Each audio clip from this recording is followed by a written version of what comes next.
ব্যাখ্যা করছেন সজলবাবুর কাছে যাব।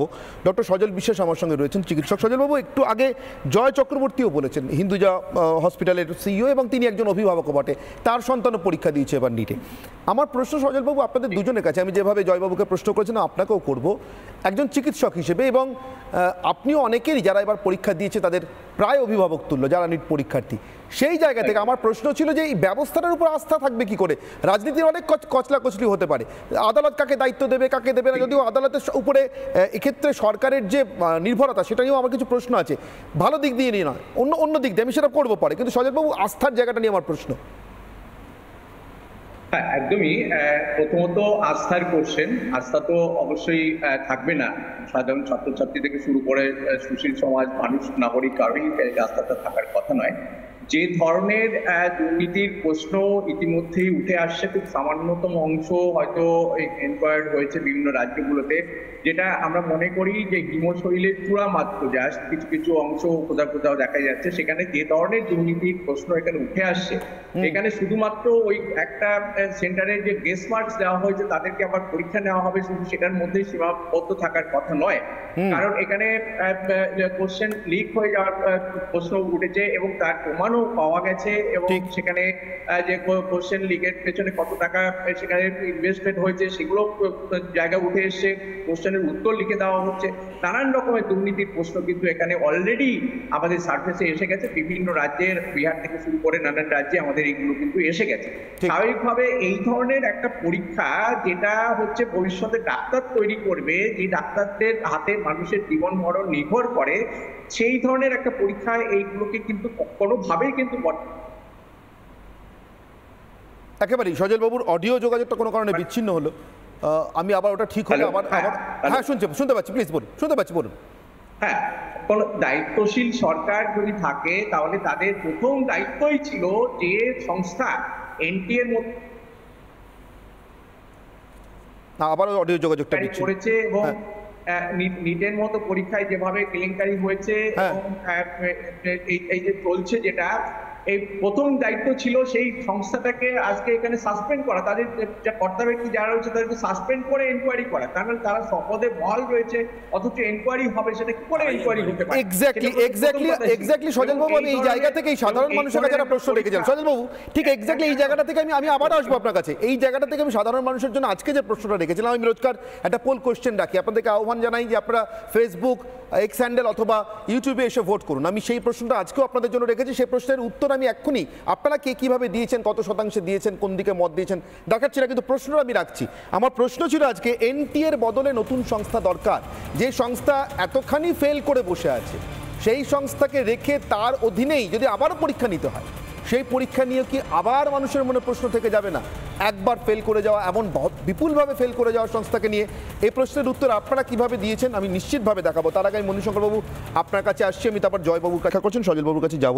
ডক্টর সজল বিশ্বাস আমার সঙ্গে রয়েছেন, চিকিৎসক। সজলবাবু, একটু আগে জয় চক্রবর্তীও বলেছেন, হিন্দুজা হসপিটালের সিইও, এবং তিনি একজন অভিভাবকও বটে, তার সন্তানও পরীক্ষা দিয়েছে এবার নিটে। আমার প্রশ্ন সজলবাবু আপনাদের দুজনের কাছে, আমি যেভাবে জয়বাবুকে প্রশ্ন করেছেন আপনাকেও করব একজন চিকিৎসক হিসেবে, এবং আপনিও অনেকেরই যারা এবার পরীক্ষা দিয়েছে তাদের প্রায় অভিভাবক তুল্য যারা নিট পরীক্ষার্থী, সেই জায়গা থেকে আমার প্রশ্ন ছিল যে এই ব্যবস্থাটার উপর আস্থা থাকবে কি করে? রাজনীতির অনেক কচলাকচলি হতে পারে, আদালত কাকে দায়িত্ব দেবে কাকে দেবে না, যদিও আদালতের উপরে এক্ষেত্রে সরকারের যে নির্ভরতা সেটা নিয়েও আমার কিছু প্রশ্ন আছে, ভালো দিক দিয়ে নিয়ে নয়, অন্য দিক দিয়ে আমি সেটা করবো পরে, কিন্তু সজলবাবু আস্থার জায়গাটা নিয়ে আমার প্রশ্ন। হ্যাঁ, একদমই। প্রথমত আস্থার কোশ্চেন, আস্থা তো অবশ্যই থাকবে না। সাধারণ ছাত্রছাত্রী থেকে শুরু করে সুশীল সমাজ, মানুষ, নাগরিক কারোরই আস্থাটা থাকার কথা নয়। যে ধরনের দুর্নীতির প্রশ্ন ইতিমধ্যেই উঠে আসছে, খুব সামান্যতম অংশ হয়তো এনকোয়ার্ড হয়েছে বিভিন্ন রাজ্যগুলোতে, যেটা আমরা মনে করি যে হিমশৈলের চূড়া মাত্র, জাস্ট কিছু কিছু অংশ কোথাও কোথাও দেখা যাচ্ছে। সেখানে যে ধরনের দুর্নীতির প্রশ্ন এখানে উঠে আসছে, এখানে শুধুমাত্র ওই একটা সেন্টারে যে গেস্ট মার্কস দেওয়া হয়েছে তাদেরকে আবার পরীক্ষা নেওয়া হবে, শুধু সেটার মধ্যেই সীমাবদ্ধ থাকার কথা নয়।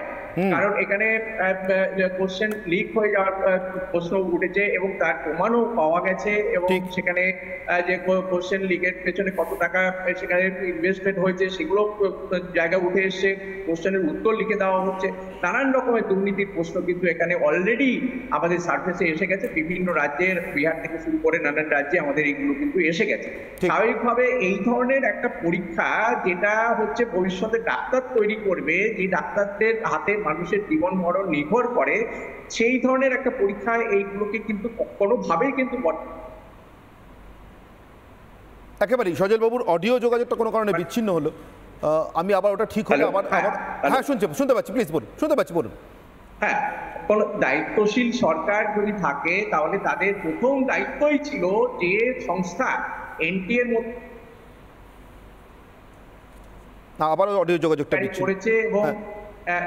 নিটের মতো পরীক্ষায় যেভাবে কেলেঙ্কারি হয়েছে হ্যাঁ। এবং এই যে চলছে যেটা, এই প্রথম দায়িত্ব ছিল সেই সংস্থাটাকে আজকে এখানে সাসপেন্ড করা, তাদের যা কর্তাব্যক্তি যারা রয়েছে তাদেরকে সাসপেন্ড করে এনকোয়ারি করা, কারণ তারা শপথে বহাল রয়েছে, অথচ এনকোয়ারি হবে সেটা কি করে এনকোয়ারি হতে পারে? এক্স্যাক্টলি সজল বাবু, আমি এই জায়গা থেকে এই সাধারণ মানুষের কাছে একটা প্রশ্ন রেখেছিলাম সজল বাবু, ঠিক এক্স্যাক্টলি এই জায়গাটা থেকে আমি আবার আসবো আপনার কাছে। এই জায়গাটা থেকে আমি সাধারণ মানুষের জন্য আজকে যে প্রশ্নটা রেখেছিলাম, আমি রোজকার একটা পোল কোশ্চেন রাখি, আপনাদেরকে আহ্বান জানাই যে আপনারা ফেসবুক, এক্স হ্যান্ডেল অথবা ইউটিউবে এসে ভোট করুন। আমি সেই প্রশ্নটা আজকেও আপনাদের জন্য রেখেছি, সেই প্রশ্নের উত্তর আমি এক্ষুনি আপনারা কে কিভাবে দিয়েছেন, কত শতাংশে দিয়েছেন, কোন দিকে মত দিয়েছেন দেখাচ্ছি না, কিন্তু প্রশ্নটা আমি রাখছি। আমার প্রশ্ন ছিল আজকে এনটিএর বদলে নতুন সংস্থা দরকার, যে সংস্থা এতখানি ফেল করে বসে আছে, সেই সংস্থাকে রেখে তার অধীনেই যদি আবারও পরীক্ষা নিতে হয়, সেই পরীক্ষা নিয়ে কি আবার মানুষের মনে প্রশ্ন থেকে যাবে না? একবার ফেল করে যাওয়া, এমন বিপুলভাবে ফেল করে যাওয়া সংস্থাকে নিয়ে এই প্রশ্নের উত্তর আপনারা কিভাবে দিয়েছেন আমি নিশ্চিতভাবে দেখাবো। তার আগে আমি মণিশঙ্করবাবু আপনার কাছে আসছি, আমি তারপর জয়বাবুর দেখা করছেন, সজলবাবুর কাছে যাব। ডক্টর সজল বিশ্বাস আমার সঙ্গে রয়েছেন, চিকিৎসক। সজলবাবু, একটু আগে জয় চক্রবর্তীও বলেছেন, হিন্দুজা হসপিটালের সিইও, এবং তিনি একজন অভিভাবকও বটে, তার সন্তানও পরীক্ষা দিয়েছে এবার নিটে। আমার প্রশ্ন সজলবাবু আপনাদের দুজনের কাছে, আমি যেভাবে জয়বাবুকে প্রশ্ন করেছিলাম আপনাকেও করব একজন চিকিৎসক হিসেবে, এবং আপনিও অনেকেরই যারা এবার পরীক্ষা দিয়েছে তাদের প্রায় অভিভাবক তুল্য যারা নিট পরীক্ষার্থী, সেই জায়গা থেকে আমার প্রশ্ন ছিল যে এই ব্যবস্থাটার উপর আস্থা থাকবে কি করে? রাজনীতির অনেক কচলাকচলি হতে পারে, আদালত কাকে দায়িত্ব দেবে কাকে দেবে না, যদিও আদালতের উপরে এক্ষেত্রে সরকারের যে নির্ভরতা সেটা নিয়েও আমার কিছু প্রশ্ন আছে, ভালো দিক দিয়ে নিয়ে নয়, অন্য দিক দিয়ে আমি সেটা করবো পরে, কিন্তু সজলবাবু আস্থার জায়গাটা নিয়ে আমার প্রশ্ন। হ্যাঁ, একদমই। প্রথমত আস্থার কোশ্চেন, আস্থা তো অবশ্যই থাকবে না, সাধারণ ছাত্রছাত্রী থেকে শুরু করে সুশীল সমাজ, মানুষ, নাগরিক কারোরই আস্থাটা থাকার কথা নয়। যে ধরনের দুর্নীতির প্রশ্ন ইতিমধ্যেই উঠে আসছে, খুব সামান্যতম অংশ হয়তো এনকোয়ার্ড হয়েছে বিভিন্ন রাজ্যগুলোতে, যেটা আমরা মনে করি যে হিমশৈলের চূড়া মাত্র, জাস্ট কিছু কিছু অংশ কোথাও কোথাও দেখা যাচ্ছে। সেখানে যে ধরনের দুর্নীতির প্রশ্ন এখানে উঠে আসছে, এখানে শুধুমাত্র ওই একটা সেন্টারের যে গেস্ট মার্কস দেওয়া হয়েছে তাদেরকে আবার পরীক্ষা নেওয়া হবে, শুধু সেটার মধ্যেই সীমাবদ্ধ থাকার কথা নয়, কারণ এখানে কোশ্চেন লিক হয়ে যাওয়ার প্রশ্ন উঠেছে এবং তার প্রমাণও পাওয়া গেছে, এবং সেখানে যে কোশ্চেন লিকের পেছনে কত টাকা সেখানে ইনভেস্টমেন্ট হয়েছে সেগুলো জায়গা উঠে এসছে, কোশ্চেনের উত্তর লিখে দেওয়া হচ্ছে, নানান রকমের দুর্নীতির প্রশ্ন কিন্তু এখানে অলরেডি আমাদের সার্ফেসে এসে গেছে। বিভিন্ন রাজ্যের, বিহার থেকে শুরু করে নানান রাজ্যে আমাদের এইগুলো কিন্তু এসে গেছে। স্বাভাবিকভাবে এই ধরনের একটা পরীক্ষা যেটা হচ্ছে ভবিষ্যতে ডাক্তার তৈরি করবে, যে ডাক্তারদের হাতে মানুষের জীবন মরণ নির্ভর করে, সেই ধরনের একটা পরীক্ষায় এইগুলোকে কিন্তু কোনোভাবেই কিন্তু একেবারেই সজলবাবুর অডিও যোগাযোগটা কোনো কারণে বিচ্ছিন্ন হলো। আমি আবার ওটা ঠিক হলে আবার হ্যাঁ শুনতে পাচ্ছি, প্লিজ বলুন, শুনতে পাচ্ছি, বলুন। হ্যাঁ, কোন দায়িত্বশীল সরকার যদি থাকে তাহলে তাদের প্রথম দায়িত্বই ছিল যে সংস্থা এনটিএর মধ্যে